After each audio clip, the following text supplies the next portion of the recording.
She didn't mean to say it out loud, but when Kiana's eyes dropped, just for a second, just long enough to see the truth pressing against the fabric of Sang-min's tailored pants, the words slipped out in a breathless whisper she couldn't take back.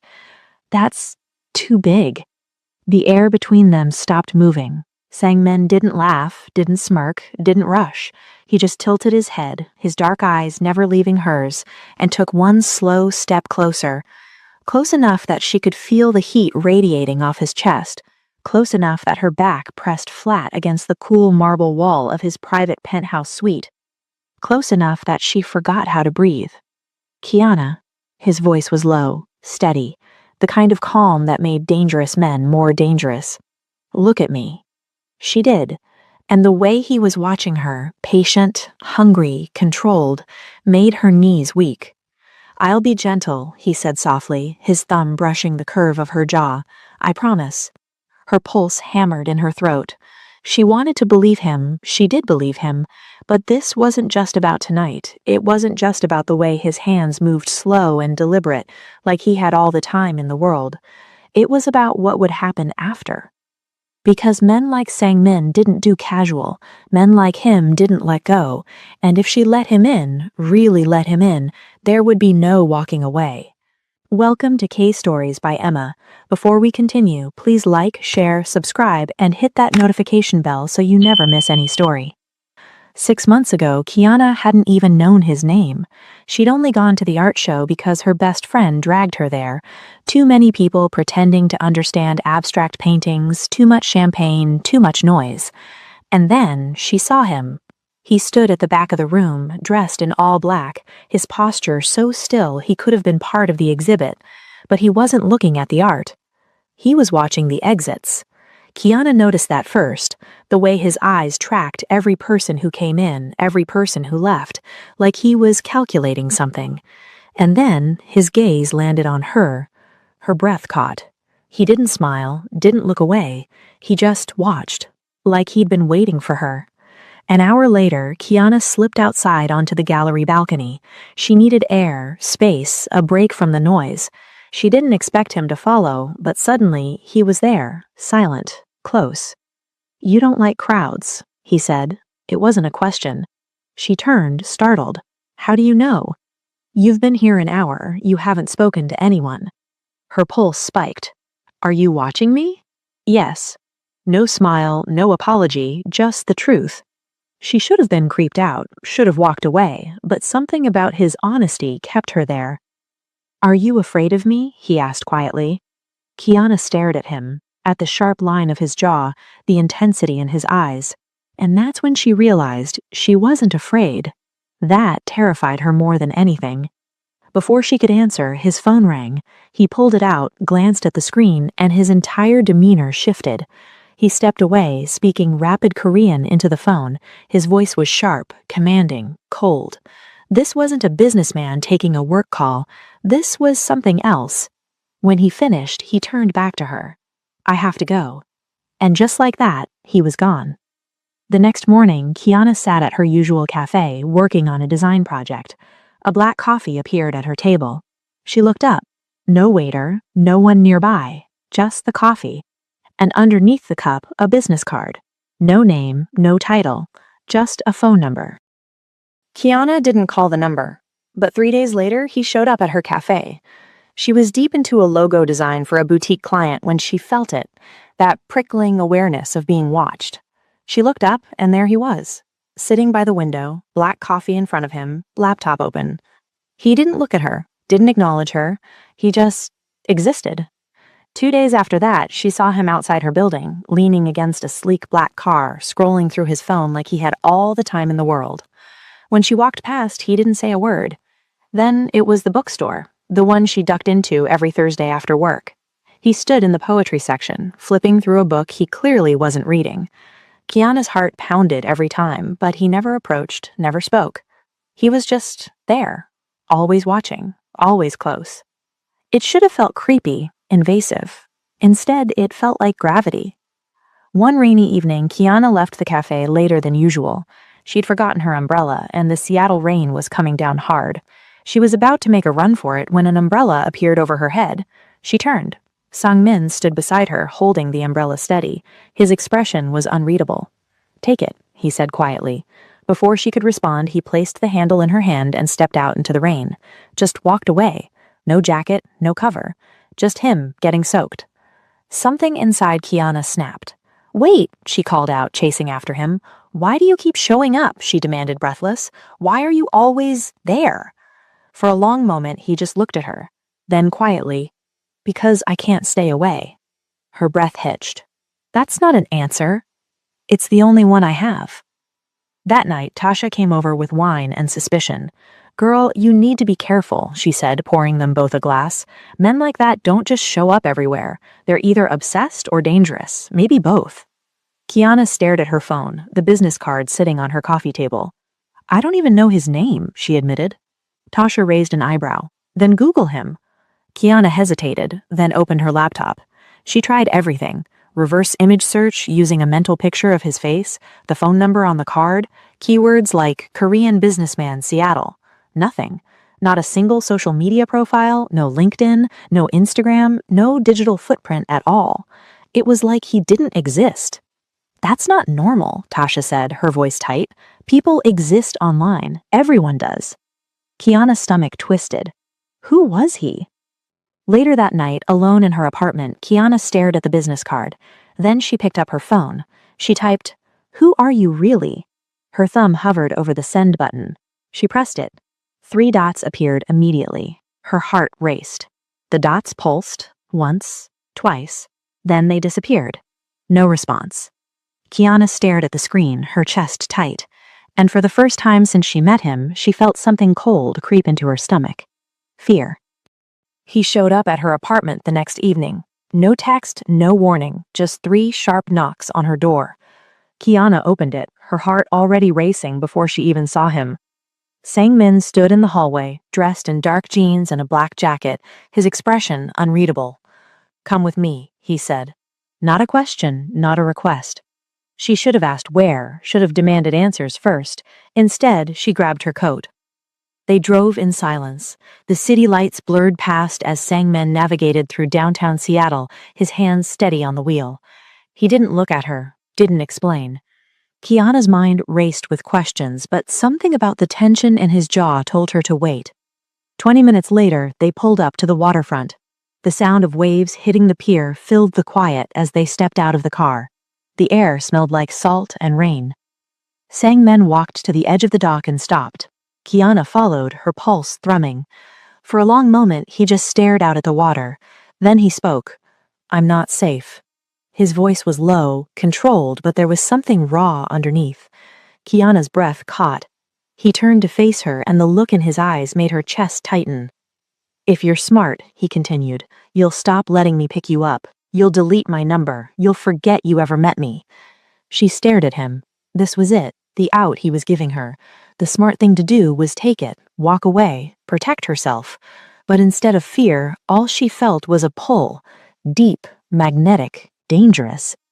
"What are you involved in?" she asked quietly. "Things you don't want to know about." "That's not an answer." His jaw tightened. "It's the only one I can give you." Kiana took a step closer, then another. "Then stop showing up, Sang-min." His eyes darkened. "I can't." "Why?" "Because I've tried." His voice cracked just slightly. "And I keep coming back." The air between them felt electric. She should have been terrified, should have demanded real answers. But all she could think about was the way he looked at her, like she was the only thing in the world that mattered. "Then don't lie to me," she whispered. "Whatever this is, don't lie." He nodded slowly. "I won't." On the drive back, Kiana noticed it. A black SUV, 2 cars behind them. It had been there since they left the waterfront. She glanced at Sang-min, his jaw tight, his knuckles white on the steering wheel. He'd noticed too. But he didn't say anything, and she didn't ask. 3 blocks later, the SUV turned off. Sang-min's shoulders relaxed just slightly. When they reached her building, he walked her to the door. His hand rested on her waist, warm and steady as if anchoring her.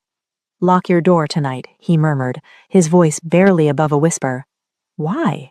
His eyes met hers, dark, serious. "Just do it, and don't open it for anyone." Kiana's pulse spiked. "Sang-min." Please. The word hung between them, heavy with something unspoken. She nodded. He stepped back, his hand slipping from her waist, and as she watched him walk away, disappearing into the shadows of the parking lot, one thought echoed in her mind. What kind of danger am I walking into? It all came crashing down on a Thursday. First, her biggest client ghosted her. 3 weeks of design work, and suddenly they weren't returning calls. Then the rent increase notice showed up, taped to her door like a personal insult. $200 more a month she didn't have. And when she tried to call Tasha to vent, her phone died. Dead battery, dead career, dead broke. Kiana sat on the steps outside her building as the rain started to fall. She should have gone inside, should have cared. But she was just so tired. The rain soaked through her jacket, her jeans, her hair. She didn't move. Maybe if she sat there long enough, the world would just wash away. She didn't hear him approach. One moment she was alone, and the next, Sangmin was sitting beside her on the wet concrete steps. No umbrella this time, no questions. He just sat. Rain dripped from his hair, darkening his shirt. He didn't seem to care. For a long time, neither of them spoke. Then, slowly, deliberately, he reached over and took her hand. His palm was warm, steady. And something inside Kiana broke. She didn't cry, didn't speak, but her fingers tightened around his, holding on like he was the only solid thing left in her world. Because in that moment, he was. "Why are you here?" she whispered finally, her voice barely audible over the rain. Sangmin didn't answer right away. When he did, his voice was rough, honest. "Because, when I'm not, I can't think about anything else." Her chest ached. She turned to look at him, rain streaking down her face. "You don't even know me." "I know enough." "What does that mean?" His jaw tightened. "It means you don't deserve to sit out here alone. It means I can't drive past your building without checking if your lights are on. It means—" He stopped, exhaled. "It means I should stay away from you, but I can't." Kiana's heart hammered. Before she could respond, he stood and pulled her gently to her feet. "Come on," he said quietly. "You're soaked."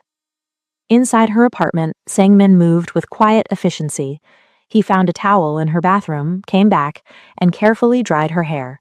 His touch was gentle, deliberate.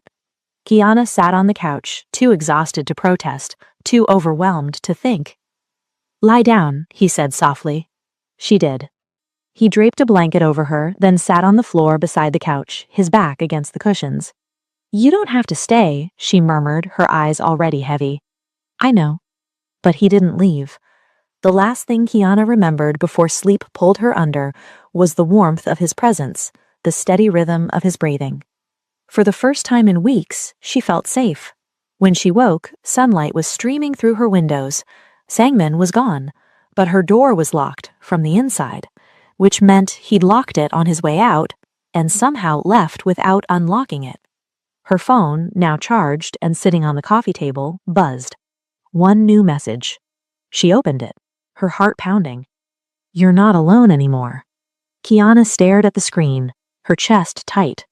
She didn't know whether to feel comforted or terrified. Maybe both. After that night, something shifted. Sangmin didn't disappear. If anything, he became more present. He'd text her in the mornings, simple things. "Did you eat? Coffee?" He'd show up at her cafe, working silently across the room, his presence a constant hum in her awareness. And every time their eyes met, the air felt thicker. Every accidental brush of hands felt deliberate. Every moment stretched too long. The space between them was becoming unbearable. It happened on a Saturday afternoon. Kiana was struggling up the stairs to her fourth-floor apartment, arms full of grocery bags that were cutting into her fingers. She'd made it to the second floor when Sangmin appeared on the landing above her. "Let me help," he said, already reaching for the bags. "I've got it." He took them anyway, all of them. She followed him up the remaining flights, watching the way his shoulders moved under his fitted black shirt, the way he carried the weight like it was nothing. At her door, she fumbled for her keys. "Thank you," she said, turning to face him. He stood close, too close, and when she looked up, his eyes dropped to her mouth. Her breath caught. The groceries forgotten, the hallway forgotten, everything forgotten except the way he was looking at her, like he was starving. Sang-min, she whispered. His jaw tightened. She watched him physically restrain himself, his hands flexing at his sides. Why won't you kiss me? The question came out before she could stop it. Raw, desperate. His eyes darkened. Because, he said, his voice rough, once I start, I won't want to stop. Her knees went weak. Then, don't stop. For a moment, she thought he'd break, thought he'd close the distance, and finally, but he just shook his head slowly. You don't know what you're asking for. Yes, I do. Kiana, I'm not afraid of you. You should be. She stepped closer, her heart hammering. Why? Because you're dangerous? Because you have secrets? His breathing changed, got heavier. Because once you're mine, he said quietly, I won't let you go. The words hung between them, heavy with promise and threat. Kiana's hand came up to his chest. She could feel his heart pounding under her palm. Maybe I don't want you to. Something in his expression cracked. He leaned in, his hand coming up to cup her face, his thumb tracing her bottom lip. This was it. She closed her eyes. His phone rang. The sound shattered the moment like glass. Sang-min froze, then pulled back sharply, his expression hardening into something cold and distant. He looked at the screen, his jaw clenched. I have to go. Sang-min! But he was already moving, already halfway down the hall. Lock your door, he called back. And then he was gone. Kiana stood there, breathless and aching, her hand still raised where his face had been. What the hell just happened? Hours later, she sat on her couch trying to focus on work and failing miserably. Her phone buzzed with a news alert. Breaking, warehouse fire in Seattle's Chinatown district. No casualties reported, authorities investigating possible arson. Kiana's blood went cold. She clicked the article, scrolling through blurry photos of flames and fire trucks. No names mentioned, no suspects, nothing. But she couldn't shake the feeling. The phone call, his expression, the way he'd left so suddenly. She opened her messages, typed, Are you okay? Sent. 3 dots appeared, then disappeared. No response. Kiana stared at her phone, her chest tight with a fear she didn't want to name. Who are you, Sang-min? And what have you gotten yourself into? He texted her 3 days later. I need to ask you something. Can I come by? Kiana stared at her phone, relief and frustration warring inside her. Fine. When Sang-min showed up, he looked different, tense, almost nervous. There's a charity gala tomorrow night, he said without preamble. I need you to come with me. Kiana crossed her arms. Why? It's important. That's not an answer. His jaw tightened. Please, I wouldn't ask if it wasn't necessary. Something in his eyes made her hesitate. This wasn't a casual invitation. This was something else. Fine, she said finally, but you owe me an explanation. He nodded. I know. The gala was held in a luxury hotel overlooking Elliott Bay. Crystal chandeliers, designer gowns, men in expensive suits with dangerous eyes. Sang-min had sent her a dress.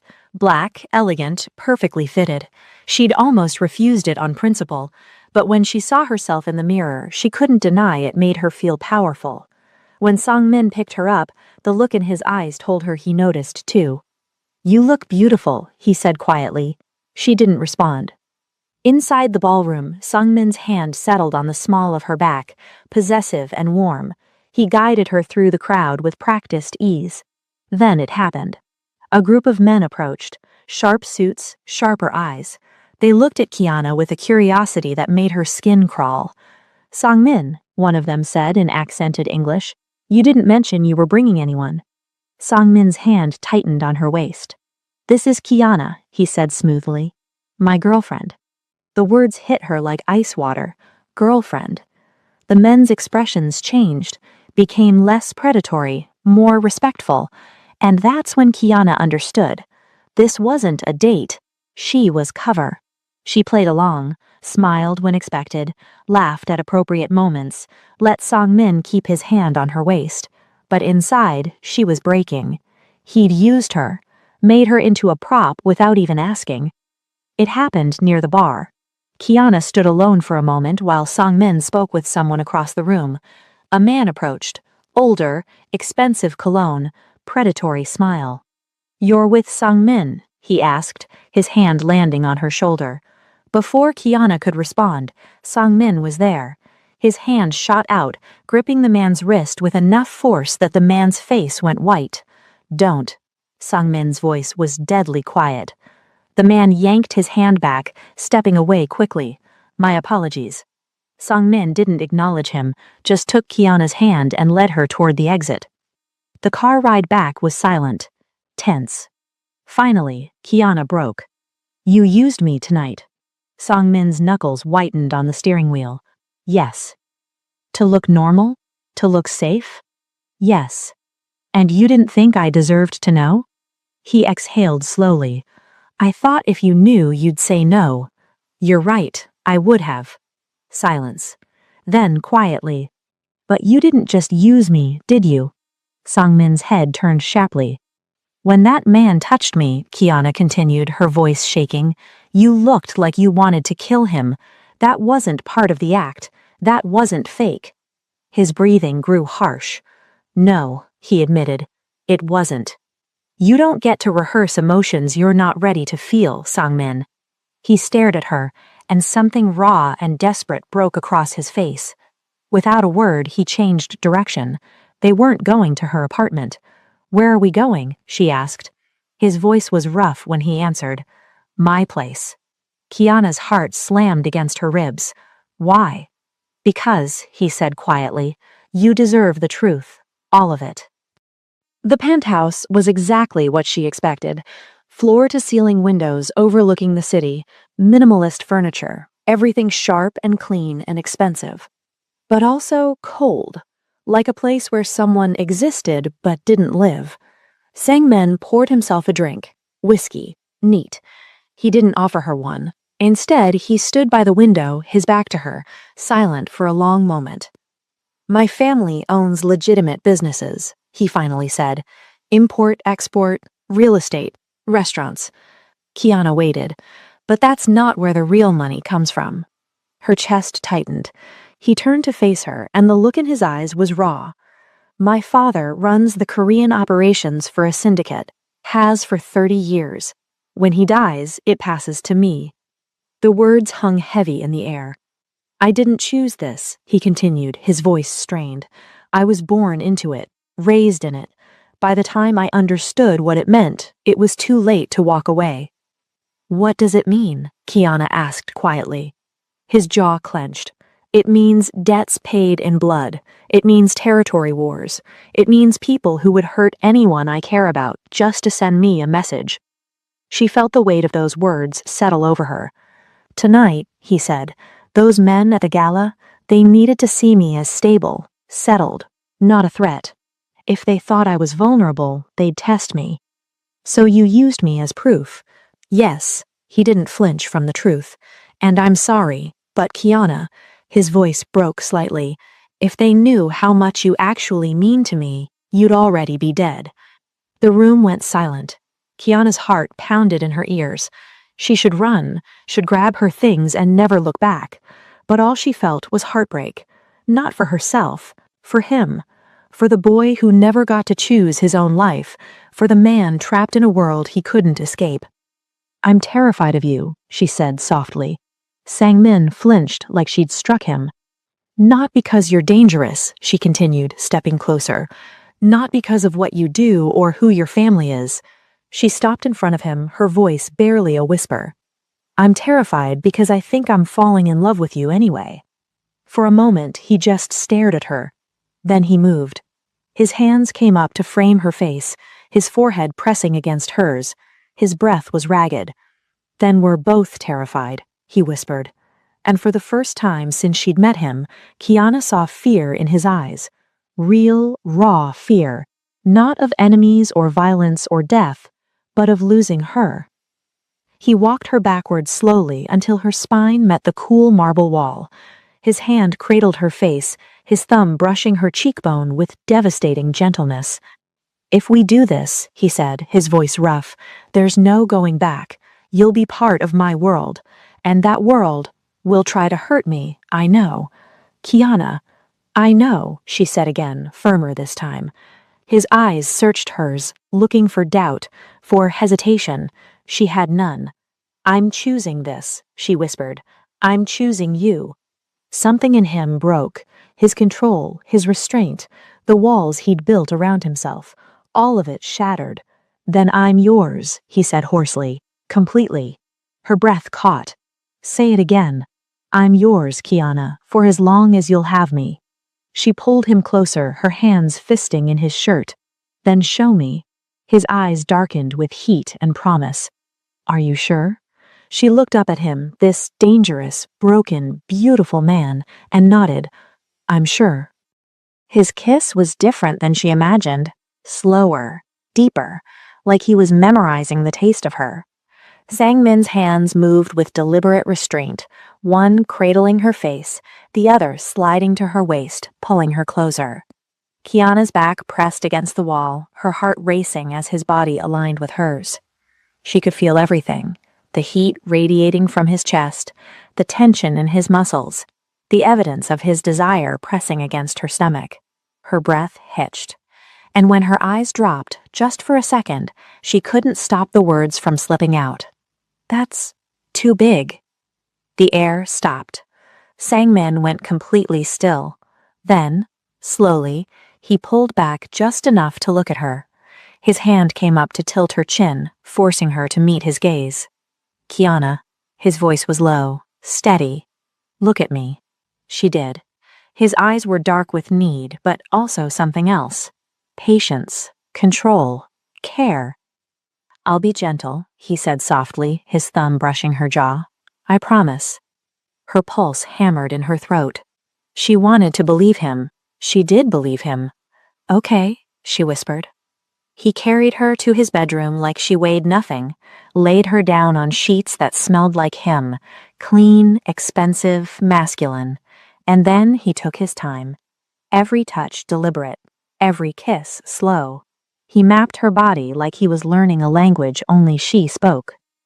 Tell me if it's too much, he murmured against her skin. Tell me if you need me to stop. She nodded, her fingers threading through his hair, but she didn't want him to stop. She wanted more. When he finally moved against her, filling her inch by careful inch, Kiana gasped. Breathe, he whispered, his forehead pressed to hers. I've got you. And he did. He moved with a control that made her ache, slow, steady, reverent. This wasn't just love, it was claiming, binding, crossing a line neither of them could uncross. And when she finally shattered in his arms, his name on her lips, she felt it. The shift. The irreversible change. She was his now, completely. Afterward, they lay tangled in his sheets, their breathing slowly evening out. Kiana's head rested on his chest, his arm wrapped around her, holding her close. For a long time, neither of them spoke. Then, quietly, she asked the question she'd been avoiding. What happens now? Sangmin's chest rose and fell beneath her cheek. He didn't answer immediately. When he did, his voice was rough. Now, he said quietly, I protect you. She lifted her head to look at him. From what? His jaw tightened. From my world, from the people who would use you to hurt me. Sangmin! Even if it means protecting you from me. Her heart clenched. I don't need protection from you. Yes, he said, his hand coming up to cup her face. You do. There was something in his eyes, something that looked like goodbye. Don't, she whispered, her hand covering his. Don't push me away, not now. He stared at her for a long moment. Then he pulled her back down against his chest, his arms tightening around her. Not tonight, he murmured into her hair. Tonight, you're mine. She closed her eyes, memorizing the feel of him, the steady beat of his heart, the warmth of his skin, because some part of her knew this moment wouldn't last. When Kiana woke, sunlight was streaming through the floor-to-ceiling windows. She reached across the bed, empty, cold. Her chest tightened. Then she saw it, a note on the pillow where he'd slept. She picked it up with shaking hands. "Stay inside today. Trust me." Kiana stared at the words, her heart pounding. "What's happening? Where are you?" She grabbed her phone. No messages, no missed calls, just silence. And suddenly the penthouse felt less like a sanctuary and more like a cage. Kiana ignored the note. She had a client meeting, deadlines, a life that didn't stop just because Sang Men decided to be cryptic. So she got dressed, left the penthouse, and went to work. By noon, she felt it, that prickling awareness of being watched. She looked up from her laptop in the cafe and her blood went cold. A man stood across the street, tall, broad-shouldered, dark jacket. He wasn't hiding, wasn't pretending, he was just watching. Kiana's hands shook as she grabbed her phone. She dialed Sang Men. He answered on the first ring. "Where are you?" His voice was sharp. "The cafe on Pine. There's a man." "Don't move." The line went dead. Sang Men arrived in less than 5 minutes. Kiana didn't know how that was possible, didn't care. He walked through the cafe door like a storm, controlled fury in every step. His eyes found hers first, scanned her, checked for injury, then they shifted to the window. The man across the street was still there. Sang Min's jaw turned to stone. He pulled out his phone, speaking rapid Korean, his voice low, clipped, deadly. Then he sat across from Kiana, never once looking away from the window. "Sang Min, who is that?" A message. Her stomach dropped. From who? "People who want to test me." "Test you how?" His eyes finally met hers, and the cold rage in them made her breath catch. "By seeing if you care enough about you to react." Kiana's chest tightened. And? They got their answer. That night, Sang Men didn't ask. He packed a bag of her things from her apartment, clothes, laptop, toiletries. "What are you doing?" she asked. "You're staying with me." "Sang Men, you're not going back there." His voice was firm, final. "Not until this is handled. You can't just—" He turned to face her, and the look in his eyes stopped her cold. "Yes, I can." It wasn't a request. It was a fact. Later that night, unable to sleep, Kiana opened his nightstand looking for her phone charger. Instead, she found a gun. Black, heavy, real. Her hands trembled as she picked it up. "Don't touch that." She spun around. Sang Min stood in the doorway, his expression unreadable. "You have a gun," she said, her voice shaking. "Yes." "In your nightstand?" "Yes." "How many do you have?" He didn't answer. Kiana set it down carefully. "This is real. This is your life. I told you I wasn't safe. I know, but knowing and seeing are different things." Sang Men crossed the room slowly, taking the gun and locking it back in the drawer. "I won't apologize for protecting myself," he said quietly, "or for protecting you." Kiana stared at him. Then she made a decision. "Then teach me." He frowned. "What?" "Teach me how to protect myself. If I'm going to be in your world, I need to know how to survive it." Sang Min's expression shifted. Something between pride and pain flickered across his face. "You don't know what you're asking." "Yes, I do." He studied her steadily for a long moment. Then, slowly, he nodded. "Okay, but we do this my way." "Fine." "And Kiana," his voice dropped, "once you learn this, you can't unlearn it. This will change you." She met his gaze steadily. "I'm already changed." The training started the next morning. Sang Min cleared space in his home gym, mats on the floor, weapons locked in a case against the wall. "First rule," he said, his voice all business. "Always know your exits. Every room you enter, locate 2 ways out." Kiana nodded, trying to focus. But it was hard when he stood so close, his body heat radiating toward her. "Second rule, trust your instincts. If something feels wrong, it probably is." He demonstrated how to spot a tail, the patterns, the repetitions, the subtle signs someone was following. Then came the physical training. "If someone grabs you from behind," he said, moving behind her, his chest against her back, "you have seconds to react." His arms wrapped around her in a mock hold. Kiana's breath caught. "Break the thumb," he murmured near her ear. "It's the weakest point." She tried to focus on his words, but all she could feel was him. "Show me," he said. She twisted, breaking his grip like he'd taught her, but the momentum brought them chest to chest. Too close. His breathing changed. So did hers. Again, he said, roughly. They ran through the drill 5 more times. Each time they ended up closer, the tension thickening between them like a live wire. On the 6th attempt, when she broke free and spun to face him, something snapped. Sang Min's hand shot out, catching her wrist. Then he was kissing her. Hard, desperate, consuming. They fell back onto the training mat, his body covering hers, his hands in her hair. This wasn't gentle like their first time. This was raw, urgent, need stripped bare. When he finally pulled back, they were both breathing hard. "You should hate me for this," he said hoarsely. Kiana shook her head, her hands fisting in his shirt. "I should, but I don't. I've dragged you into a world where people will try to hurt you, where you have to learn to fight just to survive. I know. You should walk away. I won't." His forehead dropped to hers. "Why?" "Because I choose you," sang Min. "I choose this. All of it." His arms tightened around her, and for a moment they just held each other. That afternoon, while Kiana showered, she heard his voice through the bathroom door. He was on the phone, speaking Korean. She shouldn't have listened, but something in his tone made her freeze. He sounded desperate, pleading. She cracked the door open slightly, water still running. Take the shipment, all of it, and the territory." Silence as the other person responded. "I don't care about the loss, just guarantee her safety." Kiana's chest tightened. He was negotiating, trading something valuable, for her. "You have my word, she's off limits, completely." When he hung up, Kiana quickly shut the door, her heart pounding. Later, when she emerged, he was staring out the window. "Everything okay?" she asked carefully. He turned, his expression neutral. "Fine. That call earlier. Business." Sang Min, she stepped closer. "What did you give up?" His jaw tightened. "Nothing important." "Don't lie to me." "I'm not."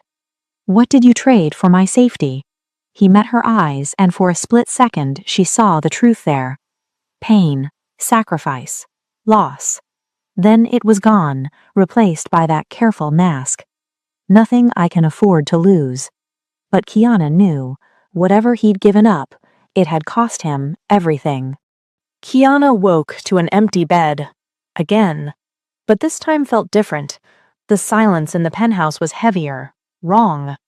She reached for her phone. The screen lit up with a news alert. Breaking: Korean crime syndicate leader arrested in Seattle. Federal authorities raid warehouse in connection with organized crime investigation.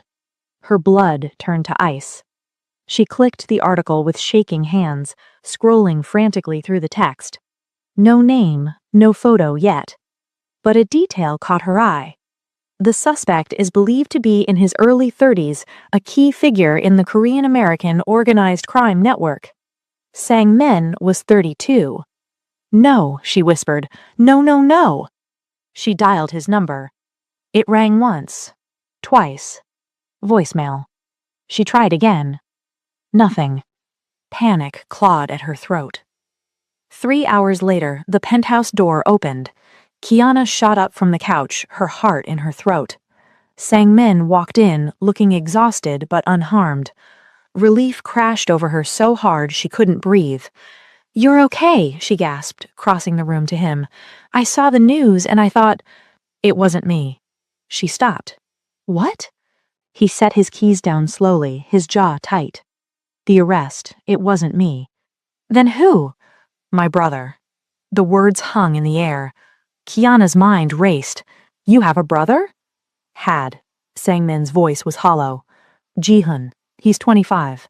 I've kept him out of the business his whole life." "I don't understand."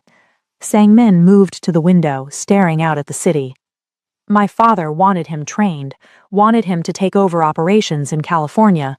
Jihoon didn't want any part of it, so He stopped, exhaled.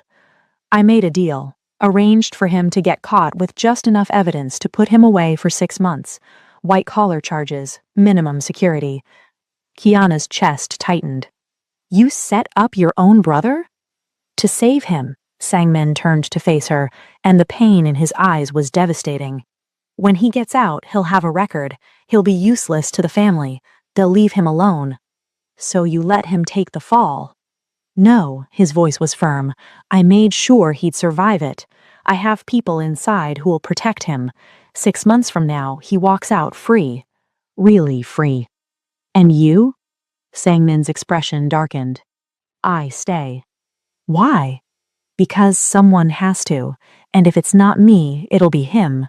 I won't let that happen. Kiana felt her heart breaking.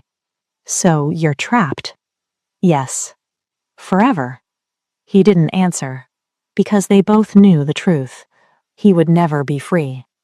That night they lay in bed, wrapped around each other. Sangmin held her tighter than usual, like he was afraid she'd disappear. If something happens to me, he started quietly. Don't, Kiana pressed her hand to his chest, feeling his heartbeat. Don't say that. Kiana. No, whatever you're about to say, I don't want to hear it. His arms tightened around her. I need you to understand. I understand, she whispered fiercely. I understand that you're dangerous, that your life is complicated, that people want to hurt you, but I'm still here. I'm still choosing you. You shouldn't. Too late. He buried his face in her hair, and for the first time since she'd met him, Kiana felt him shake. Not from fear, from the weight of everything he carried. Everything he'd sacrificed, everything he'd given up. For his brother, for her, for a freedom he'd never have himself. I love you, she whispered into the darkness. Sangmin's breath hitched. Don't, he said roughly. Don't love me. Too late for that, too. His grip tightened. Then God help us both. The ultimatum came 3 days later. Sangmin received the call at midnight. Kiana woke to find him standing by the window, his phone in his hand, his entire body rigid. What's wrong? She asked. He didn't answer immediately. When he finally turned to face her, his expression was carved from stone. They want me to step down. Kiana sat up, her heart racing. Who? The council. The families who run operations on the West Coast. His jaw tightened. They think I'm weak, compromised. Because of me. He didn't deny it. What happens if you don't step down? Sangmin crossed the room slowly, sitting on the edge of the bed. They come for you. The words settled between them like a death sentence. When? She whispered. Soon. Kiana's chest tightened, but she forced herself to stay calm. So what do we do? Sangmin took her hand, his thumb brushing across her knuckles. I can send you somewhere safe, somewhere they'll never find you. New identity, new life. You'd have to leave Seattle, leave everything. Leave you? His eyes met hers, and the pain there nearly broke her. Yes. And you'd what? Stay here? Keep fighting? It's the only way to keep you safe. By losing you? By keeping you alive.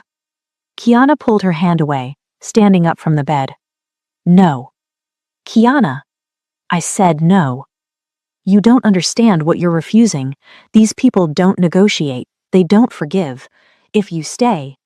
I'm not leaving, she said firmly, turning to face him. I'm not running, and I'm not forgetting you. Sangmin stood, his expression hardening. Then you're choosing war. No. She stepped closer, placing her hands on his chest, feeling his heart racing beneath her palms. I'm choosing you. Something in him cracked. For 6 months, she'd watched him maintain control, watched him carry the weight of his world with careful composure, but now that control shattered. Sangmin pulled her into his arms, holding her so tightly she could barely breathe. His face buried in her hair, his body shaking. You're going to get hurt, he said hoarsely. Maybe. You could die. So could you. Kiana. I love you. She pulled back just enough to look at him. I love you, and I'm not leaving, so whatever happens next, we face it together. His hands came up to frame her face, his forehead pressing against hers. You're the bravest person I've ever met, he whispered. And the most foolish. Probably. A broken sound escaped him, something between a laugh and a sob. Then we fight, he said finally, his voice rough with emotion. Together, she echoed. He kissed her then, deep and desperate and claiming, and when they finally pulled apart, something had shifted. This wasn't just love anymore. This was war, and they were in it together. The next morning, Sang-min made a call. Kiana listened as he spoke in rapid Korean, his voice cold and commanding.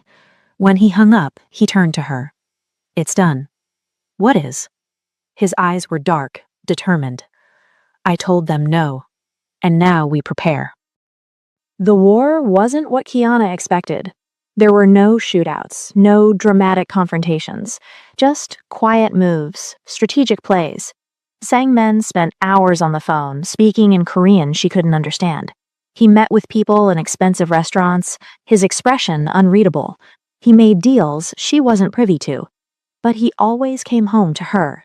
And slowly, she learned to trust the process, to trust him. 3 months later, something shifted. The tension that had lived in Sang-min's shoulders finally eased. The dangerous men who'd watched her from across streets disappeared. One night, he came home early. Kiana looked up from her laptop, surprised. It's over, he said simply. Her heart stuttered. What? The threat. It's handled. She stood, crossing to him. How? Leverage, alliances. I gave them what they wanted without giving you. What did you give them? Territory in California, a stake in 3 shipments, and my father's seat on the council. Kiana's eyes widened. Your father agreed to that? Sang-min's expression darkened. He didn't have a choice. I made sure of it. She studied his face, looking for regret. Found none. You gave up everything. No, he pulled her close. I gave up his empire, not mine, not ours. That's when Kiana finally understood. Love wasn't about safety. It wasn't about perfect circumstances or easy choices. It was about showing up, staying, choosing each other even when the world pushed back, even when it was hard, especially when it was hard. 2 weeks later, Sang-min made dinner. Actual dinner, not takeout, not a reservation. He cooked. Kiana sat at the kitchen island, watching him move with surprising ease, and felt something warm settle in her chest.